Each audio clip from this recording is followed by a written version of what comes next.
ఏమి చెప్పబోయే ఉన్నాడో నాకేది మాత్రం తెలియదు. ఎందుకంటే మరి నేను ఏది కూడా చెప్పాలని ఆలోచన కలిగి లేను. మరి పాస్టర్ ఇచ్చినటువంటి సమయాన్ని బట్టి కొద్ది నిమిషాలు మాట్లాడాలని నేను ఆశపడుతున్నాను. హల్లెలూయా, హల్లెలూయా. ద్రాక్షవల్లి ఎవరు? ద్రాక్షవల్లి ప్రభువుని యేసుక్రీస్తు అయ్యారు. హల్లెలూయా. మరి మనము తీగలు. మరి ద్రాక్షవల్లి నుండి ద్రాక్ష ఫలాలు ఇస్తుంది. అయితే ఆ ఫలాలు ఫలించాల్సిన పని ఏమిటంటే తీగలది. హల్లెలూయా. ఆ ద్రాక్షవల్లిలో ఉన్నటువంటి జీవాన్ని తీసుకొని అక్కడ ఉన్నటువంటి ఆ తీగలో ఆ ఫలాలు ఫలించవలసినది. హల్లెలూయా. నిజంగా ప్రియమైనటువంటి దేవుని ద్వారా మన ప్రభువైన యేసుక్రీస్తు ద్రాక్షవల్లి ఉన్నాడు. ఈ కాలంలో పంపబడిన వాక్యమే జీవమై ఉన్నది ప్రియులారా. హల్లెలూయా. ఆ జీవము ఆ ద్రాక్షవల్లి తాగినప్పుడు, ఆ నీరు ద్రాక్షవల్లిలో భయపడినప్పుడు దాన్ని తీసుకొని అది జీవన ద్వారా మనకు ఫలాలు ఇస్తుంది. హల్లెలూయా. ఆ ఫలాలు ఇచ్చినప్పుడు ఆ ఫలాలు అనేక మందిగా ఈ భూమి మీద దేవుడి నిలవడానికి అవకాశం ఉంటుంది ప్రియులారా. హల్లెలూయా. మనం చూసినట్లయితే ప్రియులారా, ఒక విత్తనాన్ని వ్యవసాయకుడు భూమిలో వేస్తాడు. భూమిలో వేసిన తర్వాత అదే విత్తనం తిరిగి భూమిలో నుండి పైకి వచ్చేంత వరకు ఎదురు చూస్తాడు. హల్లెలూయా. అయితే మన ప్రభువైన యేసుక్రీస్తు నిజమైనటువంటి ద్రాక్షవల్లి ఉన్నాడు. ఆయన నిజమైన దేవుడి అయి ఉన్నాడు. హల్లెలూయా. ఆయన భూమిలో పడ్డాడు, మూడవ దినాన తిరిగి లేచి ఉన్నాడు. అయితే మనము ఏ స్వభావాన్ని కలిగి ఉండాలి భూమి మీద ఉన్నప్పుడు, ఎటువంటి జీవితాన్ని కలిగి ఉండాలంటే ప్రియులారా, యేసు ప్రభు భూమి మీద ఉన్నప్పుడు తెలియపరిచాడు. ఏమని చెప్పారంటే, నేనే మార్గములను తెలియపరుచున్నాడు. హల్లెలూయా. ఎవరైనా మార్గము, ఆయనే మనకు మార్గమై ఉన్నాడు. నేనే మార్గము, నేనే జీవము, నాలో తప్ప తండ్రి ఎవరైతే చాలా తెలియపరుచున్నాడు. హల్లెలూయా. మన తండ్రి ఎవరు తెలవాలంటే యేసు ప్రభువు వెళ్ళాలి. ఆ యేసు ప్రభు ఏమై ఉన్నాడంటే ఆయన మనకు మార్గమై ఉన్నాడు. ఆ మార్గంలో మనం నడవలసిన వారమై ఉన్నాం. మార్గం అనగా ప్రియులారా, అది ఒక గోడగారండి. ఆయన జీవించినటువంటి జీవితంలో దేవుడు మాట్లాడినాడు. హల్లెలూయా. మార్గం అంటే అది ఒక బాధ కాదు, ఆయన నడిచినటువంటి మార్గం కాదు, ఆయన జీవించినటువంటి జీవితం అయినది ప్రియులారా. హల్లెలూయా. ఎవరైతే ఆ జీవాన్ని కలిగి ఉంటారో, ఎవరైతే ఆ జీవాన్ని పట్టుకొని దాని మీద జీవిస్తారో వారే ఆ మార్గంలో నడుచుకోవాలి ఉన్నారు ప్రియులారా. హల్లెలూయా. యేసుక్రీస్తు ఈ భూమి మీదకి వచ్చినప్పుడు నా ద్వారా తప్ప ఎవరిలో తండ్రులకు కలలేడు. ఎవరి ద్వారా వెళ్ళాలి? యేసుక్రీస్తు తండ్రి వెళ్ళాలి. ఆ నిత్య జీవనానికి మనం వారసులు కావాలంటే యేసుక్రీస్తు ఏదైతే ఈ భూమి మీద చెప్పారో దాని ప్రకారం మనం జీవించవలసిన వారమై ఉన్నాం. హల్లెలూయా. మనం ఎక్కడున్నామని దేవుడు చెప్తున్నాడు.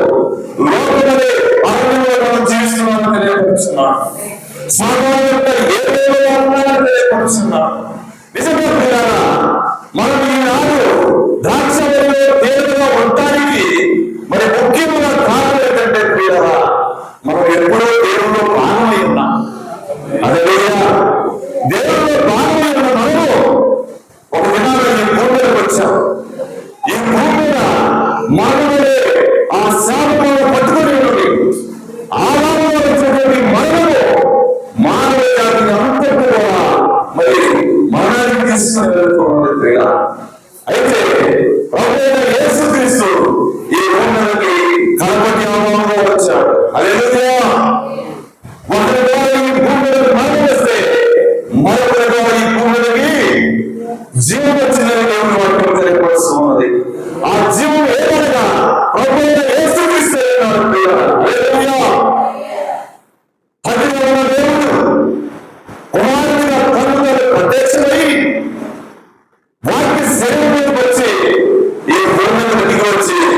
మన పాపాలకు ప్రాయశ్చిత్తం చెల్లించాడు ప్రియులారా. హల్లెలూయా. అందుకే ఆయన మన ద్రాక్షావల్లి ఉన్నాడు. ఆయన మనకి జీవాన్నిచ్చే జీవనాపై ఉన్నాడు ప్రియులారా. మనకు నిత్యముగా ఆ జీవానికి సరిపోయే ఫలాలను మనం భరించవలసిన ఉన్నాయి.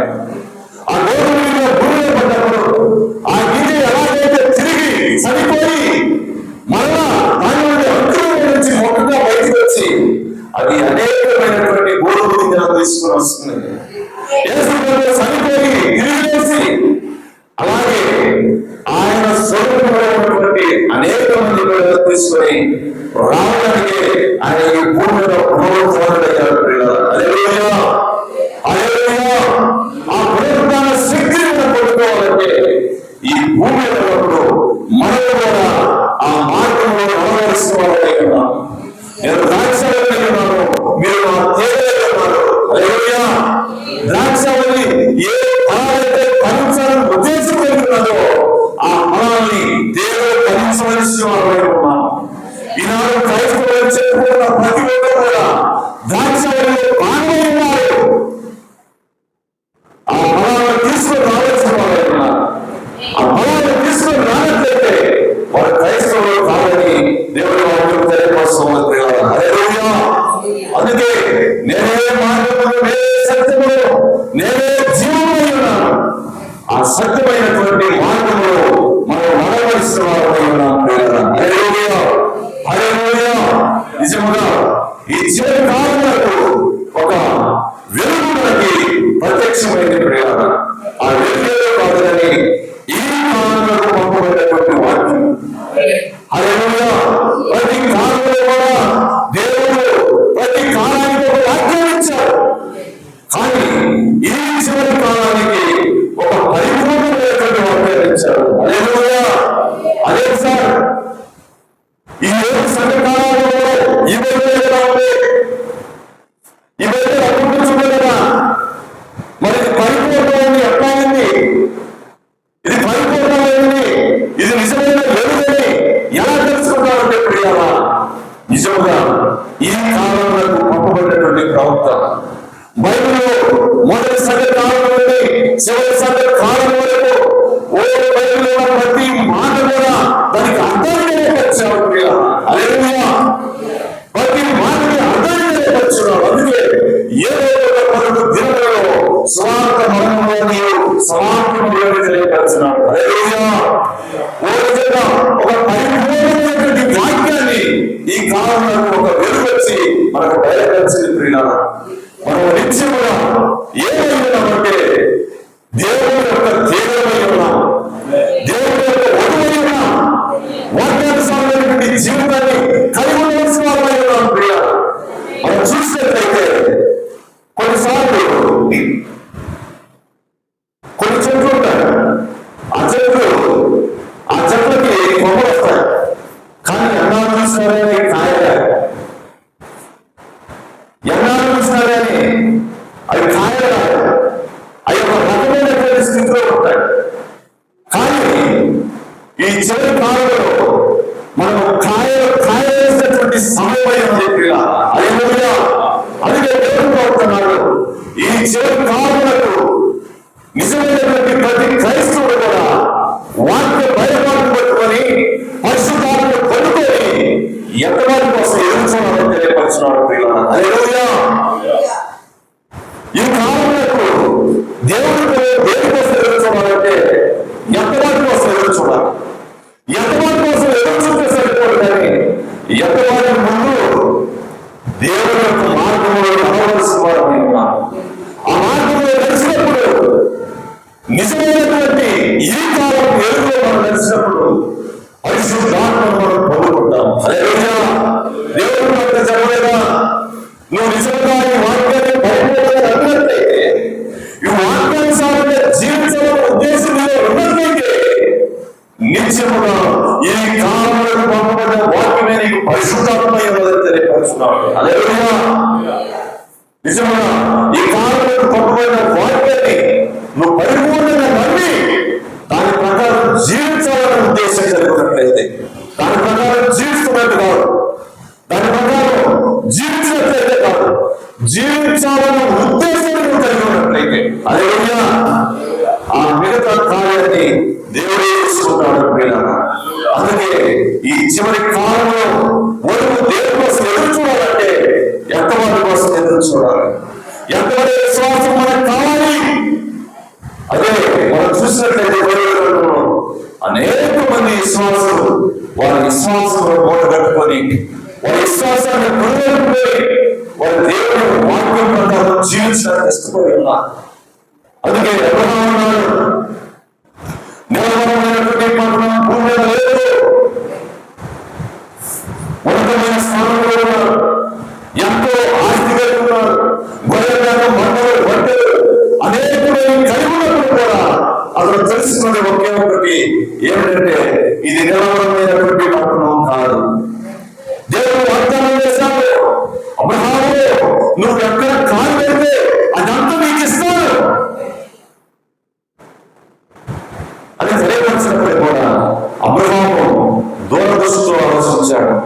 అబ్రహాము విశ్వాసంలో ఆలోచించాడు.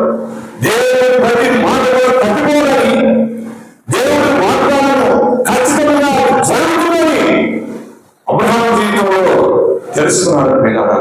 అదే విశ్వాసంలో మారిన అబ్రహాము. అందుకే అబ్రహాము విశ్వాసంలో తండ్రి దేవుడి వాక్యంలో తెలియపరుస్తూ ఉన్నది. కాబట్టి పిల్లలు మనం నిత్యముగా విశ్వాసంలో కలిగి ఉండాలి.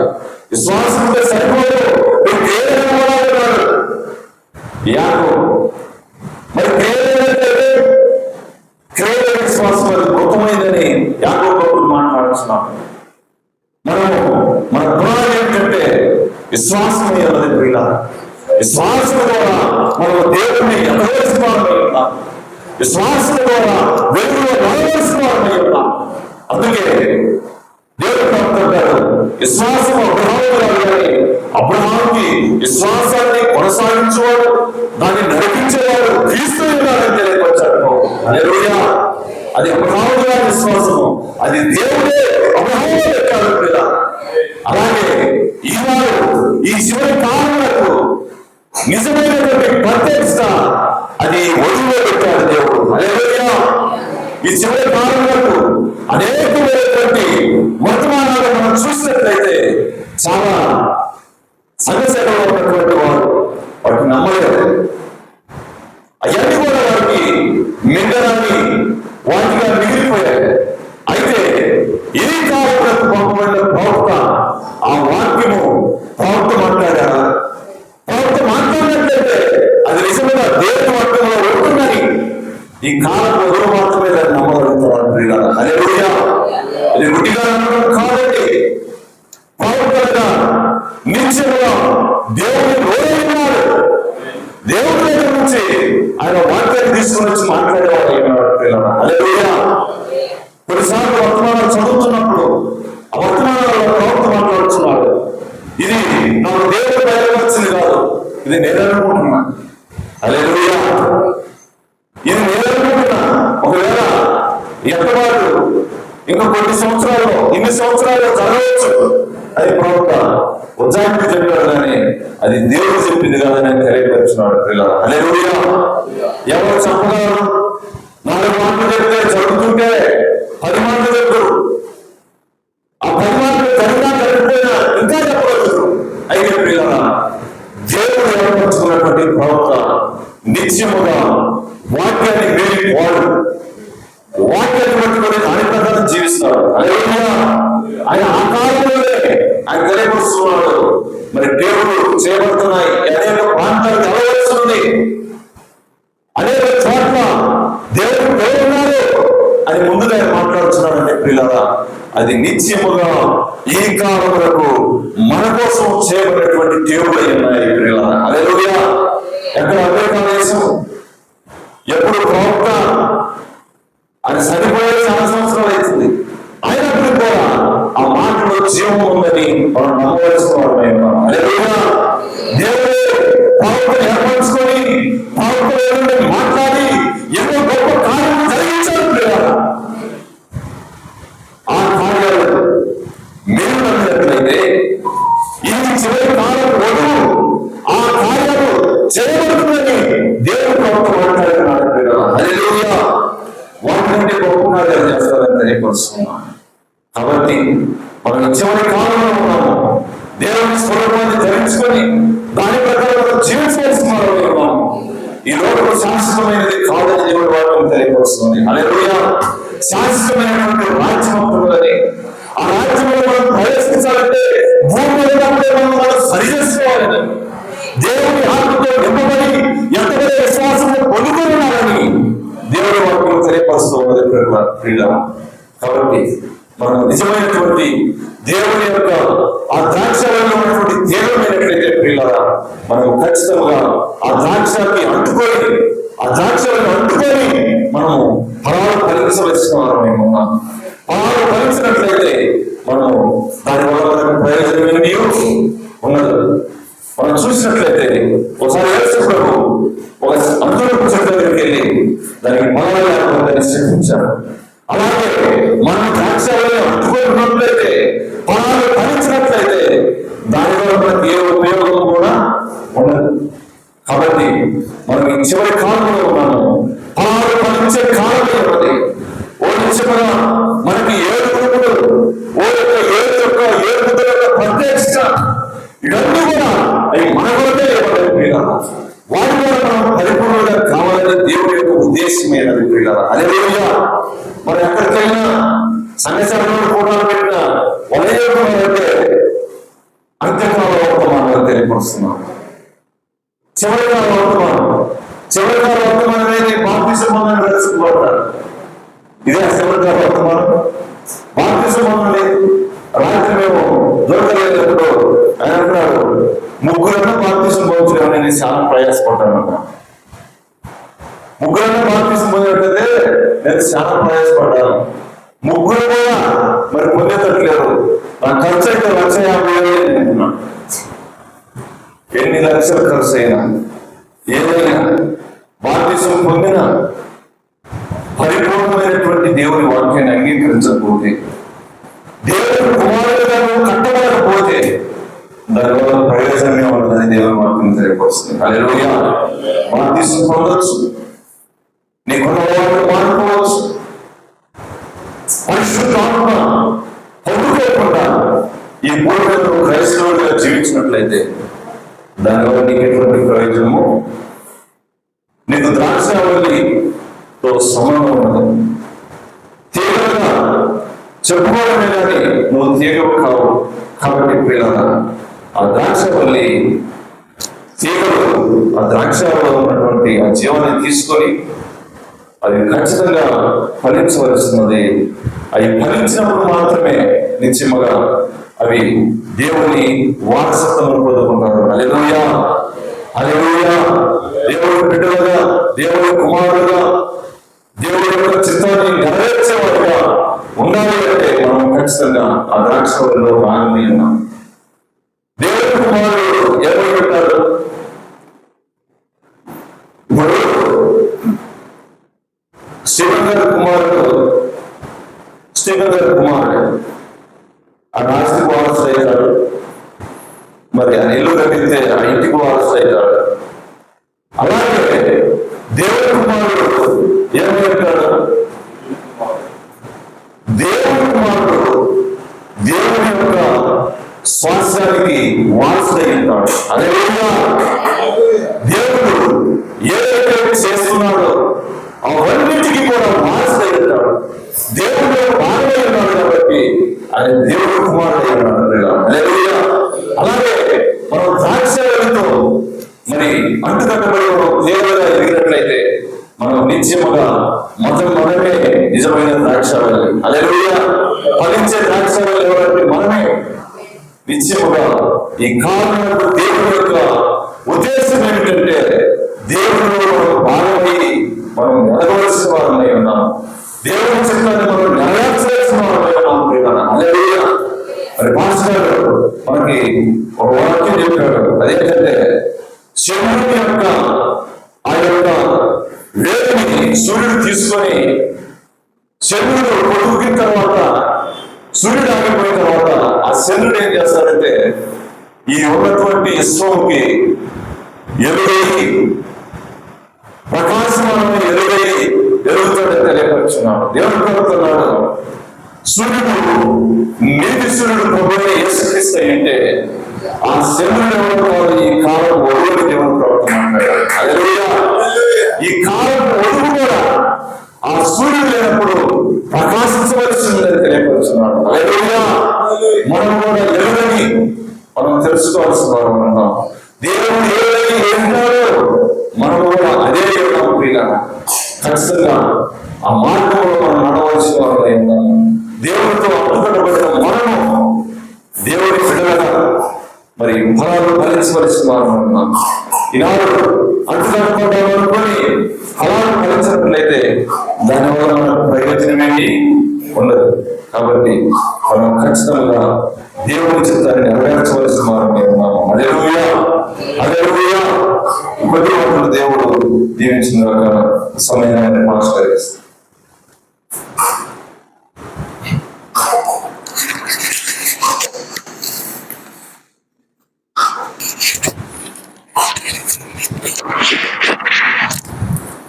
Praise the lord. Praise the lord. Hallelujah. చాలా చక్కని వాక్యాన్ని మరి దేవుని కుమారులో నుండి దేవుడు మనకు అందించాడు. మరి యేసుక్రీస్తు ద్రాక్ష వల్లే అయితే మనము తీగలమై ఉన్నాం. ఆమేన్. మరి తీగలు వేరే చెట్టు తీగలు కనుక ఆ ద్రాక్షవల్లికి అంటుకట్టబడితే మరి ఫలాలు ఏం ఫలిస్తాయి అని అంటే అది ఎక్కడి నుంచి అయితే తీసుకొచ్చిందో ద్రాక్షకాయలు ఫలించవు. ప్రవక్త ఒకసారి ఒక చెట్టు చూశాడు. ఆ చెట్టుకి నిమ్మకాయలు ఉన్నాయంట, నారింజకాయలు ఉన్నాయంట, దప్పకాయలు ఉన్నాయంట, రకరకాల సిట్రస్ ఫ్రూట్స్ అన్నీ ఉన్నాయంట. ఒక రకం కాదు, అనేక రకాల కాయలు ఆ చెట్టుకి ఒక్క చెట్టుకే ఉన్నాయంట. ఆయన ఆశ్చర్యపోయాడు, ఇదేంటి, ఏం చెట్టు ఎంతకి అని అడిగాడు. అడిగితే ఈ చెట్టు నిమ్మ చెట్టు అని చెప్పారు. చెట్టు ఏమో నిమ్మ చెట్టు, ఫలాలేమో దప్పకాయలు, నారింజకాయలు, అవే. సో రకరకాల సిట్రస్ ఫ్రూట్స్ అనేది అనుకున్నాయి. ఏంటిది, ఎలాగింది అని చెప్పంటే వాళ్ళు చెప్పారు, మేము గ్రాఫ్టింగ్ చేసాము, అంటుకట్టాము. ఈ నిమ్మ మొక్కకి, ఈ నిమ్మ ఏమంటుందని మొద్దుకి ఏమేమి గ్రాఫ్ట్ చేశారు, నారింజకాయ కొమ్మని తీసుకొచ్చి అంటించారు, అలాగే దప్పకాయ కొమ్మని తీసుకొచ్చి అంటించారు. అలాగా రకరకాల ఫ్రూట్స్కి సంబంధించినటువంటి కొమ్మలు తీసుకొచ్చి అంటించినప్పుడు ఆ కొమ్మలన్నీ కూడా నిమ్మ చెట్టు జీవాన్ని తీసుకుంటున్నాయి. ఏ జీవాన్ని? అవి తీసుకునేదేమో నిమ్మ చెట్టు జీవాన్ని, అవి ఫలించేదేమో వాటి ఫలాల్ని ఫలిస్తున్నాయి. అలాగే సోదరి సోదరా, దేవుడు గోధుమ మీద తన వర్షాన్ని కురిపిస్తున్నాడు, అలాగే గురుగుల మీద వర్షాన్ని కురిపిస్తా ఉన్నాడు.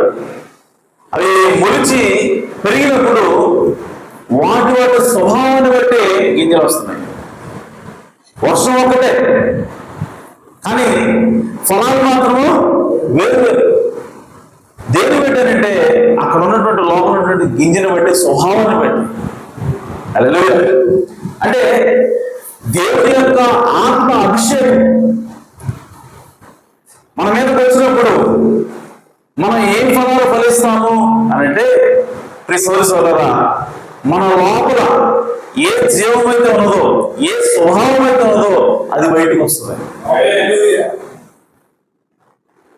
కానీ దేవుడు అంటున్నాడు, నీ స్వభావం మారవలసిన అవసరం ఉన్నది, నీవు తిరిగి జన్మించాల్సిన అవసరం ఉన్నది. తిరిగి జన్మించకపోతే నువ్వు ఏ ఫలాలు ఫలిస్తావు అంటే చెడ్డ ఫలాలు ఫలిస్తావు.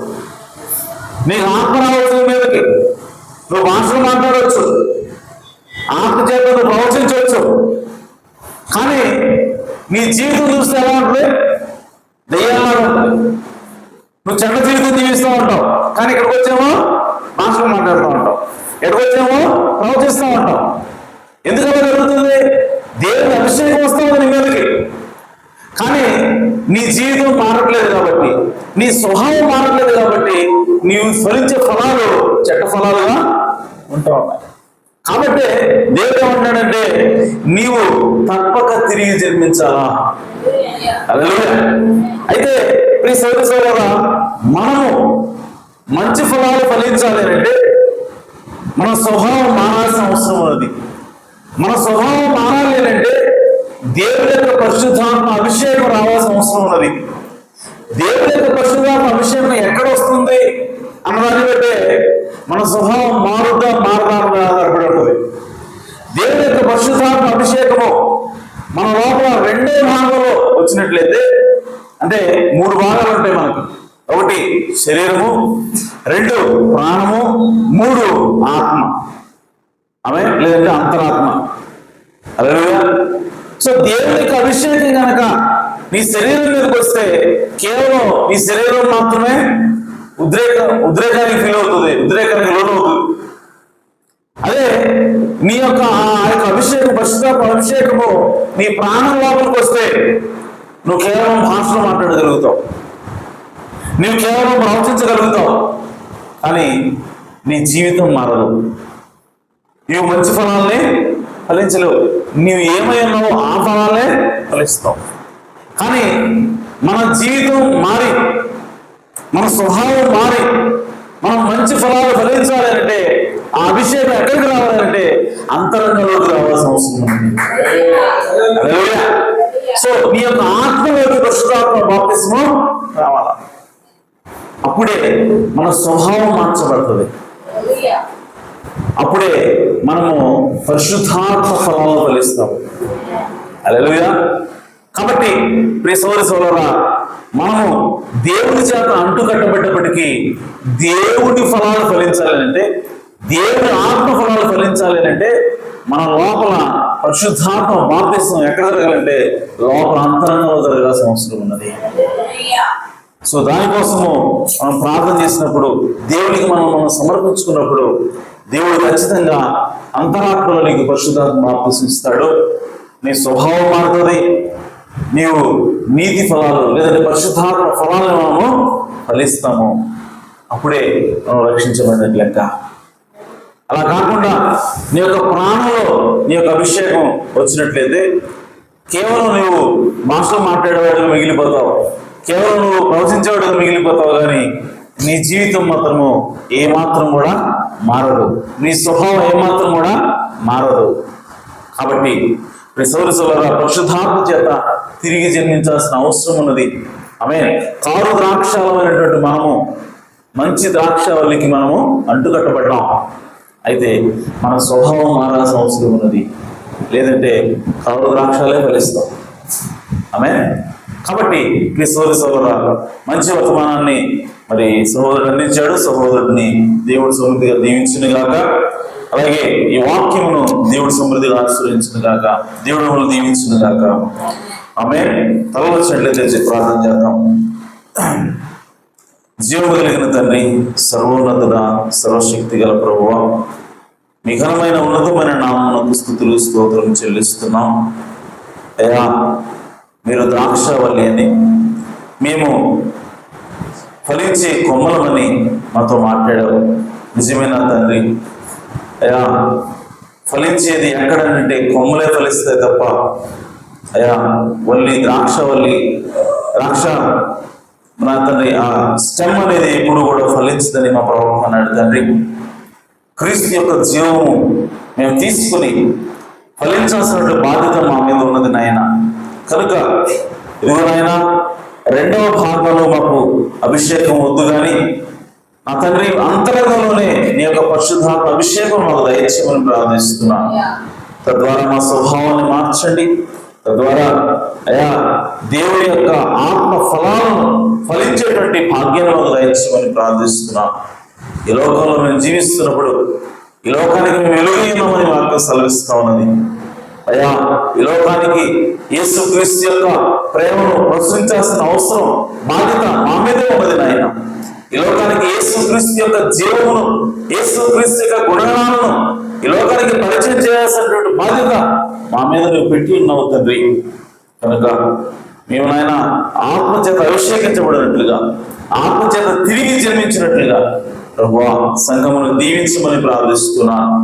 సంఘంలో నాయన ఏ ఒక్కరు కూడా బలహీనులుగా కాకుండా ప్రభువా అయ్యా ప్రతి ఒక్కరిని కూడా బలవంతులుగా చేయమని ప్రార్థిస్తున్నాను. అయ్యా దీవించమని ప్రార్థిస్తున్నాను, ఆశీర్వదించమని ప్రార్థిస్తున్నాను. సంఘంలో నాయన ఎవరైతే అయ్యా రక్షణ లేకుండా ఉన్నారో ప్రభా కుటుంబాల్లో వారికి రక్షణ భాగ్యం ఇచ్చమని ప్రార్థిస్తున్నాను. నా తండ్రి ఎవరైతే అనారోగ్యంతో బాధపడుతున్నారో వారికి పరిపూర్ణమైనటువంటి ఆరోగ్యం ఇచ్చమని ప్రార్థిస్తున్నాను. ఎవరైతే ఆర్థికంగా ఇబ్బందులు ఉన్నారో వారికి నాయన ఆ ఇబ్బందులను ఆర్థిక ప్రాబ్లమ్స్ తొలగించమని ప్రార్థిస్తున్నాను. సహాయం చేయండి నాయన. అయ్యా మీ స్వరూపులుగా మమ్మల్ని చెక్కండి నాయన. అయ్యా ఎత్తబడే సమయంలో మేము జీవిస్తున్నాం. అయ్యా ఎత్తబడే శ్వాసం మాకు దయచేయండి, క్రీస్తు స్వరూపం మాకు దయచేయండి. అయ్యా సంఘము యేసు క్రీస్తు స్వరూపం ధరించుకుందరు కాక ప్రభువా. ఆ విధంగా సంఘమును దీవించండి, ఎత్తిపట్టండి ప్రభువా. అయ్యా నా తండ్రి పరిపూర్ణతలోకి తీసుకున్నామని ప్రార్థిస్తున్నాను. ఈ చిన్న సంఘం కొరకు అయ్యా నీవు రక్తం కార్చావు నాయన, నీవు వెలసలించావు నాయన. ఈ చిన్న సంఘము అయ్యా ఇది నీ సొత్తైనది ప్రభువా. కనుక సంఘమును దీవించండి అయ్యా, క్షేమాభివృద్ధి చెందించండి. అన్ని విషయాల్లో సంఘం ఎదుగునట్లుగా అయ్యా దీవించమని ఆశీర్వదించమని ప్రార్థిస్తున్నాను. అయ్యా సహాయం చేయండి, మీ కృపతోడుగా ఉంచండి. ఇదిగో నాయన వెత్తబడిన ప్రతి వాక్యము ప్రతి మాట కూడా మా హృదయాల్లో నాటబడి అయ్యా నూరంతులుగా ఫలించినట్లుగా అయ్యా నా తండ్రి మీరే నీరు కట్టమని ప్రార్థిస్తూ అయ్యా ఈ సంఘమును దీవించమని మా ప్రభువు రక్షకుడునైనా యేసుక్రీస్తు నామములో ప్రార్థించడి వేడుకుంటున్నాను పరమ తండ్రి, ఆమేన్. మా ప్రభు అయిన యేసుక్రీస్తు వారి కృపా సమాధానములు సకల పరిశుద్ధులకు కూడిన మనందరికను సదాకాలం తోడు నడిపించును గాక. ఆమేన్. ఆమేన్. ఒకటి ముగించబడింది. అందరికీ వందనాలు.